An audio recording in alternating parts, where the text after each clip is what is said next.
Bismillahirrahmanirrahim. Alhamdulillahi Rabbil Alamin. Wassalatu wassalamu ala Rasulina Muhammedin wa ala alihi wa sahbihi ajma'in. Të gjitha falënderimet, të gjitha lavdrimet I qofshin dhe I takojnë vetëm Allahu Gjelle Shanuhu. Salatat dhe salamet qofshin bi Muhammedin a.s. bi familjen e tij, shokët e tij, dhe mbi të gjitha ata të cilët e trasojnë rrugën e tij deri në ditën e fundit të kësaj gjithësie. Të nderuar dhe shumë të respektuar vëllezër musliman, motra muslimane, gjatë këtij muaji të bekuar, pra para namazit të taravive, do të ligjerojmë mbi historitë e pejgamberëve alayhimussalam dhe përfitimet që ne I kemi dhe duhet t'i ndjekim nga historia e secilit prej atij të dërguarit të Allahut I cili është I përmendur në Kur'an. Të flasësh për historitë e pejgamberëve dhe ngjarjet e tyre është diçka shumë tërheqëse, është diçka shumë e lezetshme. Kjo për faktin se në këtë ndodhi ka mësime të shumta dhe ka këshilla të shumta si dhe të dobishme. Allahu Gjelle Shanuhu thot në tregimet e atyre të pejgamberëve ka këshilla për ata që janë me mend, pra që kanë logjik, që kanë mendje. Përmes këtyre historive njeriu kujton kohët e popujve të mëhershëm dhe ditët e kaluara që I ka krijuar Allahu Gjelle Shanuhu. Sigurisht që atyre u kanë ardhur histori për të I prapsuar nga e keqja, apo për të I ndalur nga e keqja.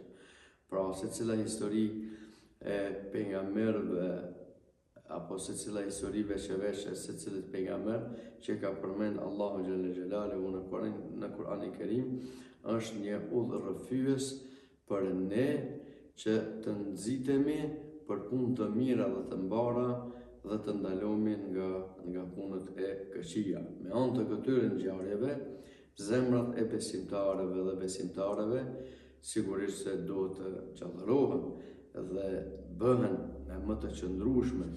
Disa dietarë kanë thonë historitë janë ushtri prej ushtrive të Zotit. Me anë të këtyre historive Allahu I përforcon zemrat e të dashurve të Tij.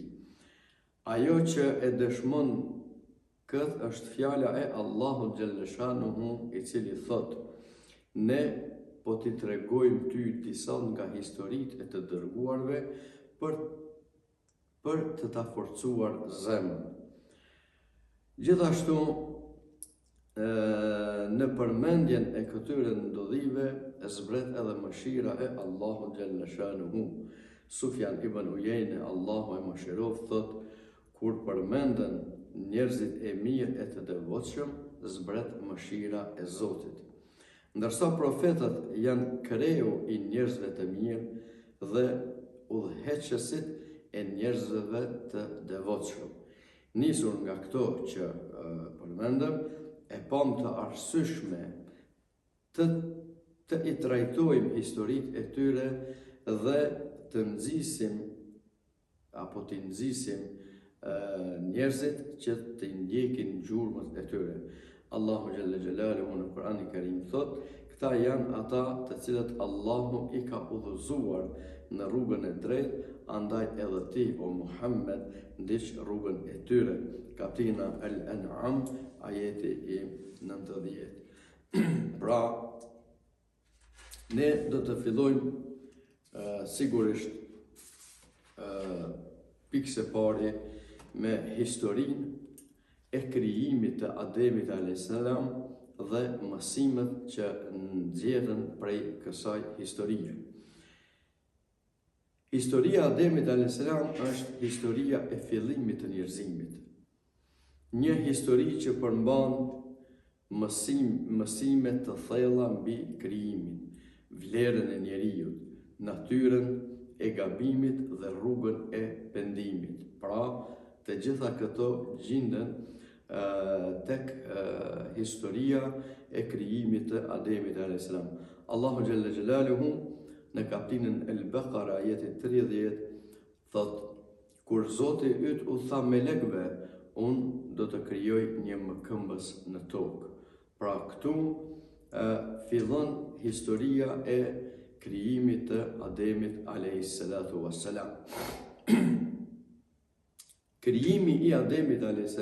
dhe nderimi i njeriut. Kurani përmend disa etapa të krijimit të Ademit a.s. Pra i përmend disa zhvillime apo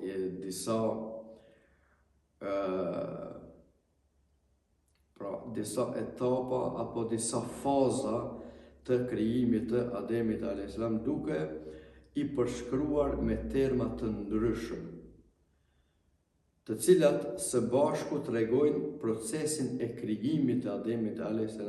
nga toka me forma dhe faza të ndryshme.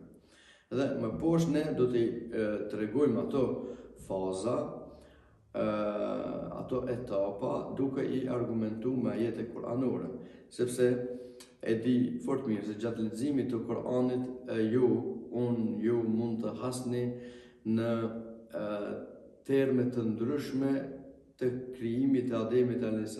Dikush mundet me u bë konfuz se au kriju prej dheut, au prej baltës, apo prej argjilës, apo prej shkafit. Mirë po këto të gjitha janë disa faza që ka kalu procesi i krijimit të Ademit a.s. Fillimisht përmendet nga dheu, turab, materiali pra fillestar. Allahu tregon se njeriu e krijoi nga toka e thatë, nga dheu. Siç thot në kapitullin El-Fatir ajeti 11, ai ju krijoi prej dheut. Pastaj faza e dytë është nga balta e tin apo toka e lagur, pra dheu, i cili është bërë përzierja me ujë. Pastaj përmendet kalimi i dheut në baltë të lagur. Allahu Gjelle Gjelaluhu në kapitullin Es-Sajde ajeti 7 thot: ai e filloi krijimin e njeriut nga balta. Pra kjo është faza apo etapa e dytë. Në vazhdim është nga balta ngjitëse e formësuar tin lazim. Do me thënë, balta mori kohezion, u bë e ngjitshme. Në kapitullin Es-Saffat ajeti 11 Allahu Gjelle Shanuhu thot: ne e krijuam njeriu nga balta ngjitëse. Pastaj është nga balta e zezë e fermentuar, hama'in masnun, përmendet në Kur'an.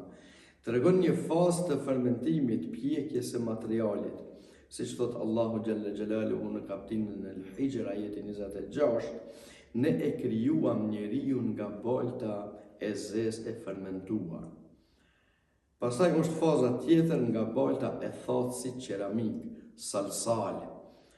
Balta u tha dhe mori formën e ngurt. Allahu Gjelle Gjelaluhu thot në kapitullin Er-Rahman, ajeti 14, ai e krijoi njeriu nga balta e thatë si qeramik. Dhe faza e fundit, ku Allahu Gjelle Gjelaluhu, pasi që u plotësuan të gjitha kushtet e krijimit të Ademit a.s. Pra i kaloi të gjitha fazat, formimi i Ademit a.s.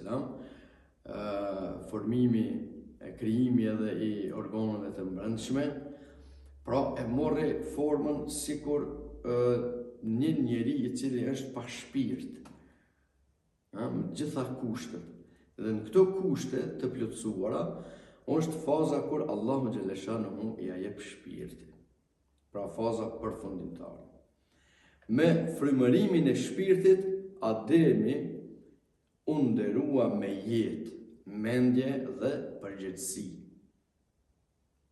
Allahu Gjelle Shanuhu në Kur'an thot: pastaj i dha formën dhe i fryu nga shpirti i tij. Kapitulla Es-Sajde ajeti 9. Kur trupi pra u përgatit, Allahu i fryu shpirtin.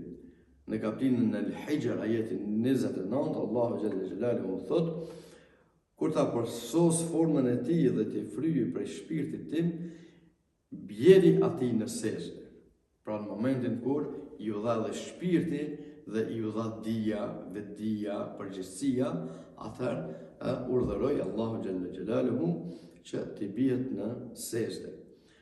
Ndërsa pra i kuptum këto 6 fazat, apo sa janë, 1, 2, 3, 4, 5, 6 fazat e krijimit, apo 6 etapat e krijimit të Ademit a.s. Ndërsa në anën tjetër, sipas Kur'anit, formimi i foshnjës në barkun e nënës apo në mitrën e nënës përmendet në disa ajete kuranore, ku Allahu e përshkruan zhvillimin e disa etapave që janë shumë interesant, janë në përputhshmëri me etapat e krijimit të njeriut të parë Ademit a.s. Pra e përshkruan zhvillimin në faza të qarta dhe të një pas njëshme, ku mundeni me i gjetë në Kur'anin Kerim në kapitullin El Mu'minun, prej ajetit 12 deri te ajeti 14 dhe në kapitullin El Hajj, ajeti i 5, që tregon Allahu xhalla shanuhu për fazat e formimit të embrionit në mitrën e nanës. Fazat e formimit të embrionit sipas Kur'anit janë nutfa, pikë e farës, pikë e ujit. Pra fillimi i krijimit është nga pika e ujit, që biologjikisht apo shkencëtarisht është sperma. Ku Allahu xhalla shanuhu thot, kapitulla El Mu'minun ajeti 13, ne e krijuam njeriu nga një pikë uji. Pra baza, materiali bazë. Pastaj është alaqa, gjak i mpiksur. Pika shndrohet në një fazë që ngjitet në muret e mitrës. Allahu xhalla xhelaluhu thot, El Mu'minun, pra gjithherë te kapitulla El Mu'minun jemi, ajeti 14, pastaj atë pikë uji e bëm alaqa, pra e bëm gjak të mpiksur.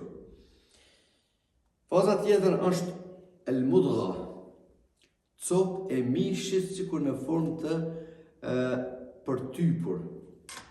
Zhvillohet në formë masë mishi me njolla dhe relief. Pastaj Allahu xhalla shanuhu thot, pastaj alaqan, gjakun e mpiksur e bëm mudgha, cop mishi sikur të jetë e përtypur. Pra El Mu'minun ajeti 14.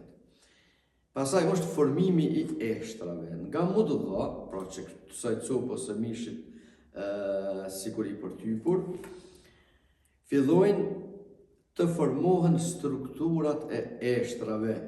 Allahu xhalla shanuhu thot, pastaj nga mudgha, copë e mishit sikur e shtypur, krijuam eshtra. Pastaj faza tjetër është veshja e eshtrave me mish. Rreth eshtrave zhvillohet indi muskulor, ku Allahu xhalla shanuhu thot, edhe mbi eshtra i veshëm mishin.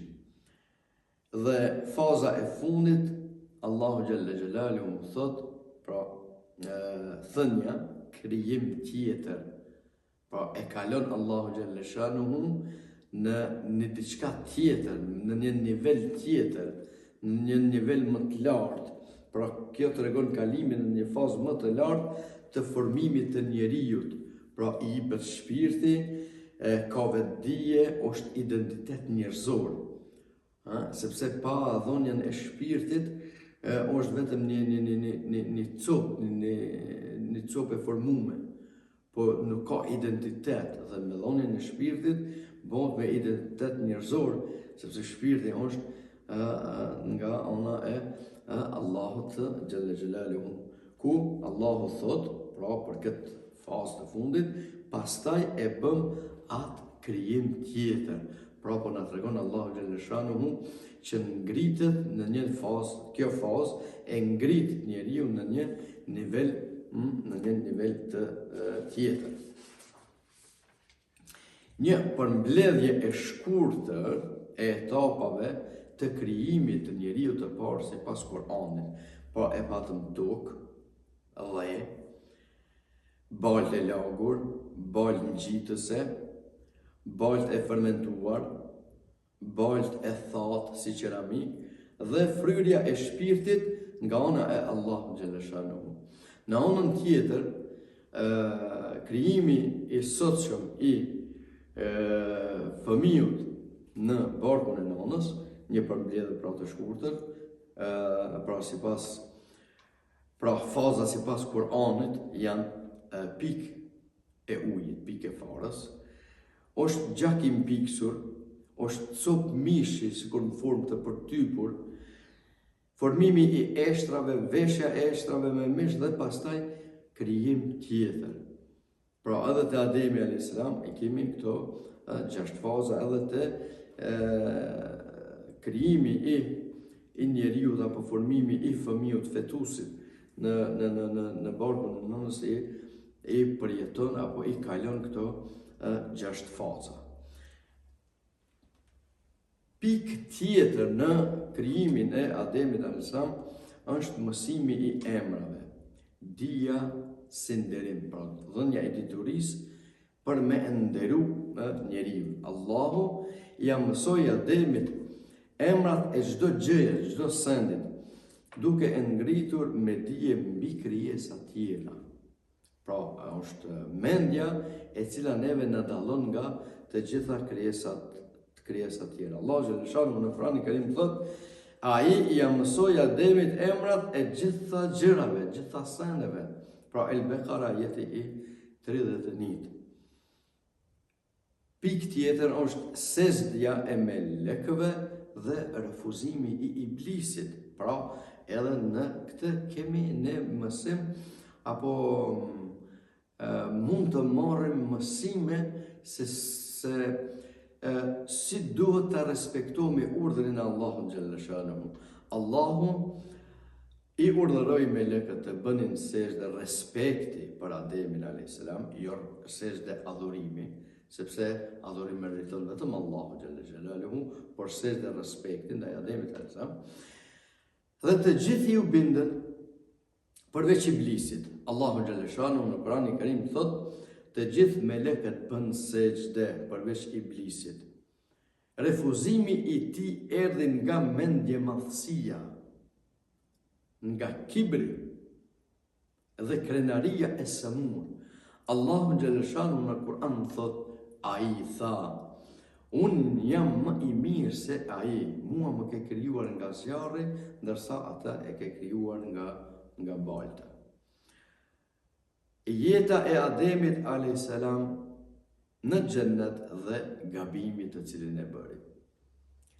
Ademi dhe Hava jetuan në begatin e xhenetit, por Allahu xhalla xhelaluhu i ndaloi nga një pemë. Thot Allahu xhalla shanuhu në Kur'an, hani lirisht nga xheneti, por mos ju afroni kësaj peme. El-Bekare, ajeti 35. Iblisi i cili u largua nga mëshira e Allahu xhalla shanuhu për shkak që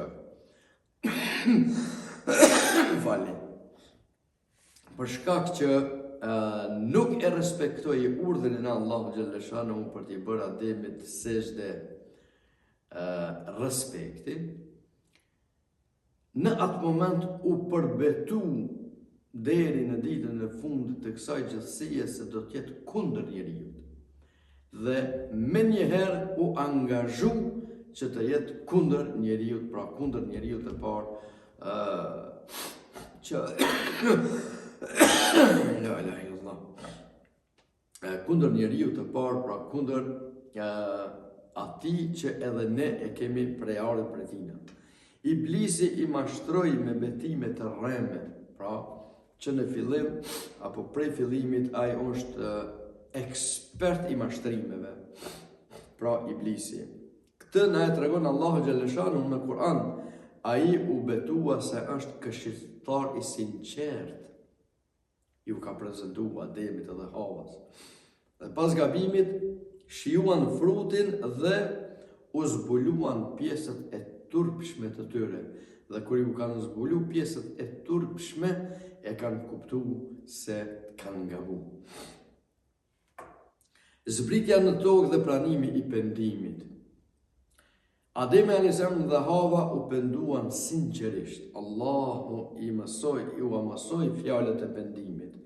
Sepse dhe vëllon ishte njeriu i parë dhe nuk kishte njeri tjetër para tina që këtë merë mësim se me cilat fjalë duhet me u pendu apo me u drejtu Allahu Gjellëshanu për pendes. Prandaj edhe këte Allahu Gjellëshanu i mësoi Ademit a.s. ku në kaptinën El Araf, ajetin 23, Allahu Gjellëshanu i tregon ato fjalë të cilat i ka përdor Ademi a.s. me Havën për pendim, ku thuhet: Zoti ynë, ne i kemi bërë dëm vetës, nëse ti nuk na fal e nuk na mëshiron, do të jemi prej të humburve. Dhe Allahu Gjellëshanu ja pranoi një pendim të tillë. Pra Allahu e pranoi pendimin e tij, të Ademit a.s. Vërtet ai është falës dhe mëshirues, kaptina El Bekare, ajeti 37. Rreth historisë së Ademit a.s., krijimit të Ademit a.s., ka punime të shumta, ka libra të shumta. Mirë po, në pika të shkurta, pra, u mundum që t'i sjellim disa sekuenca nga Kur'ani rreth krijimit të Ademit a.s. Dhe në vazhdim, disa mësime kryesore, pra nga kjo histori e Ademit a.s. Fillimisht, vlera dhe digniteti i njerijut kuptohet nga si mësim nga historia e Ademit a.s. Njeriu është krijuar me nder dhe përgjegjësi, thot Allahu Gjellëshanu, ne e nderuam pasardhjen e Ademit. Kaptina El-Isra, ajeti 70. Mësim tjetër është madhështia e diturisë, e dijes që Allahu Gjellëshanu i dha Ademit a.s. Dija është arsyeja pse Ademi u ngrit mbi melekët. Besimtari duhet të jetë kërkues i dijes. Pra dija, ajo ona logjike, fekër, fiqir që e kemi, ne mundson që të jemi më lartë se sa çdo krijesë tjetër, apo të jemi krijesa më e dalluar, më e bukur që Allahu Gjellëshanu i ka kriju. Rreziku i mendjemadhësisë, kibër. Këtë e mësuam nga Iblisi, nga djalli i mallkum. Iblisi u rrëzua për shkak të krenarisë, pra ra poshtë. U larguan nga mëshira Allahu Gjellëshanu për shkak që pat krenari të tepruan. Kibri është sëmundje që shkatërron bindjen dhe shkatërron edhe moralin, sepse me mendjemadhësi, me kibër, çdo kush është në gjendje me bëj çdo sen, vetëm mos me e humb atë krenarin të cilën dëshiron me e pas në pozitë ku me ditë sa të lartë. Mirë, po një gjë e tillë të rrezon për toke. Njeriu gabon, por Allahu fal. Gabimi është natyrë njerëzore, pra njeriu është i maruar edhe për me gabu. Pendimi i shlyen gabimet dhe e ngrit prap njeriu në velin ku duhet të jetë. Iblisi është armik i përjetshëm. Pra askush nuk mundet me thonë që pengoj shejtanin se nashta kësaj rrodhe e ka mirë. Jo, ai është armik i përbetuar. Ai e ka mashtru babën ton Ademin a.s. edhe Havën. Dhe me thonë, është e pa mundur që ai më konë mik. Pra ai është armik i përjetshëm. Besimtari duhet të jetë i kujdesshëm ndaj qortimeve, zbukurimeve dhe mashtrimeve të tij. Allahu Gjellëshanu në kaptinën e El-Bekara, ajetin 168, thotë: ai është armik i hapur për ju.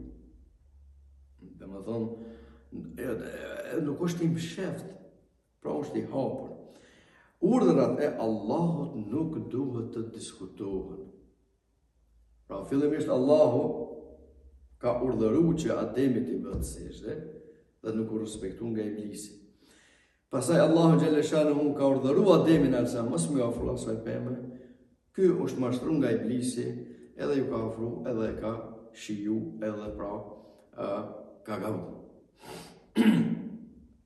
Jeta në tokë është sprovë, sepse pas ti gabimi dhe pranimit të pendimit, Allahu Gjeleshanuhu e detyron Ademin dhe Havën për me jetu në tokë dhe me fillu jetën e shumimin e njerëzimit. Zbritja Ademit në tokë shënon fillimin e sprovës të njeriut. Ne ju kemi bërë në tokë përkohësisht dhe me të gjitha nevojat e jetës. El-Bekare, ajetit 36. Si përfundim, vëllezër musliman, motra musliman në xhamatlit nderuar. Historia e Ademit a.s. është pasqyrë e rrugtimit njerëzor, sepse prej aty të fillon është piknisja e gjithë njerëzimit deri sot deri në ditën e fundit të kësaj gjithësie. Është krijimi, nderimi, sprova, gabimi, pendimi dhe mëshira e Allahut Gjeleshanuhu. Pra, gabimi është njerëzor. Falja është hynore që e bën Allahu Gjeleshanuhu. E në mes këtyne dyjave është pendimi apo taubatul istighfari, me kërku falje dhe me u pendu tek Allahu Gjeleshanuhu. Dhe në momentin kur ne pendohemi për gabimet tona dhe kërkojmë falje, Allahu Gjeleshanuhu atëherë vën falja në pyetje, sepse gabimi është njerëzor. Pra, gabimi njerëzor, falja hynore në mes të dyjave është pendimi dhe kërkimi falje Allahu Gjeleshanuhu, pra taubatul istighfari.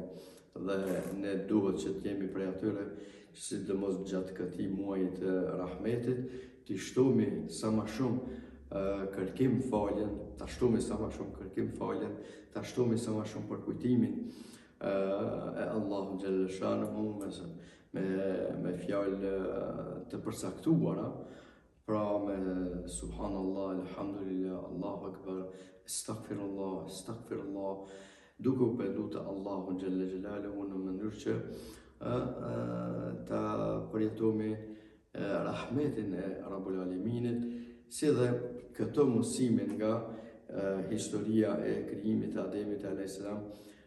Të jenë pjesë e mësimeve tona në mënyrë individuale, mësimeve në aspektin e familjeve tona dhe në aspektin e gjithë shoqërisë. Wassalamu alaikum wa rahmatullahi wa barakatuhu.